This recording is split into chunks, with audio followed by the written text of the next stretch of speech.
people need to understand it's very simple.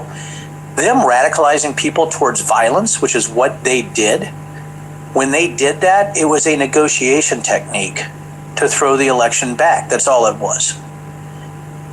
Hey everyone, it's Ken. Quick break for a shameless pitch for my Substack and Patreon pages. To all of you who have subscribed, thank you. Your support is what makes this show possible. Anytime you see in-person reporting, whether it's trips to Ukraine to show you what is really happening on the ground, or my recent conversations with Congressman Jason Crow and Senator Tammy Duckworth, where we got on-the-record commitments to back hearings into ICE's abuses of power. People need to know that we're taking names.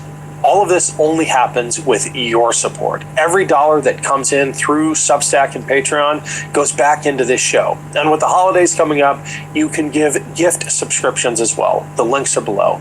Thanks for everything. Your support means the world to me. Back to the show. Thank you. I wanted the word cuppa, as in cup of tea. I thought it would be great to mix with hug.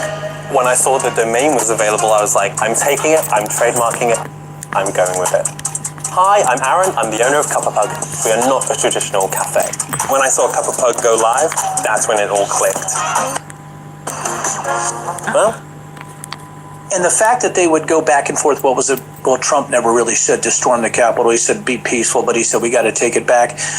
The message was already being filtered through his lieutenants, like Roger Stone, like Alex Jones, who acted as a lieutenant, Mike Flynn, Steve Bannon, Sidney Powell, all these individuals. So I just find it amazing that we were able to do this. And Mark Meadows is the MVP of the January 6th investigation. The fact that he voluntarily gave those text messages up and we could track down those numbers, even people who tried to hide. If you think about Ginni Thomas, she registered her phone numbers under her maiden name. Who's Ginni Thomas? Ginni Thomas, the wife of Clarence Thomas, the Supreme Court Justice, right? Who had some of the most nutcase QAnon text messages in the history of the United States. The black and she was judge. talking directly to Jared Kushner and to Congress. She was very close to Louis Gohmert and her staff. So she was manipulating all three portions of our government. Clarence Thomas. Oh, this is good stuff, y'all. Oh, Lord. Oh, my God. Oh, my God. Clarence Thomas. Wife.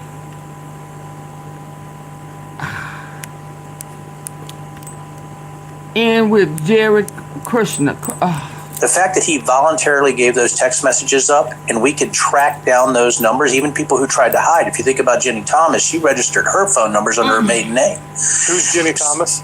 Ginni Thomas, the wife of Clarence Thomas, the Supreme Court Justice, right, who had some of the most nutcase QAnon text messages in the history of the United States.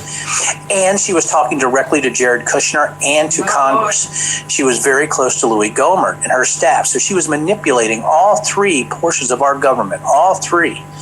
And when you think about that, it's almost mind-blowing that we still don't have closure, and that maybe 45 to 50% of the American public will always think that January 6th was just a riot gone wrong or a day of peace or patriots trying to defend our Constitution, when it was actually completely based on fantasy. Every person there that day, whether they stormed the Capitol or not, was ignorant enough to believe lies. It's that simple. And I to this day, it's still hard for me to get my arms around it. When you think about that type of mass hysteria. But that hysteria was engineered. This idea that January 6th was a spontaneous spasm of violence, it wasn't spontaneous. It was engineered, and you tracked the conspiracy leading up to that day in the metadata and in the messages themselves, back and forth between the most powerful players on the right and deep inside the Republican Party. Exactly. Even the phone records, right? When you're looking at millions of pages of phone records, and it wasn't reported enough. Why was it never reported enough? When I wrote the book, we found that the Oath Keepers were attempting to actually text the White House. A reporter from NBC, and I knew who it was. It was a member of the Oath Keepers, contacted that person to go, yes, I was in constant contact with Andrew Giuliani. Why isn't that reported every day? Andrew Giuliani working for Trump. That means the Oath Keepers had a direct line to the White House. The Oath Keepers, Ken. Why wasn't it pursued that through the White House switchboard, somebody in the White House called a rioter at 4:34 p.m. local. Outgoing. You're not talking about Outgoing, just not incoming. random calls into the, because not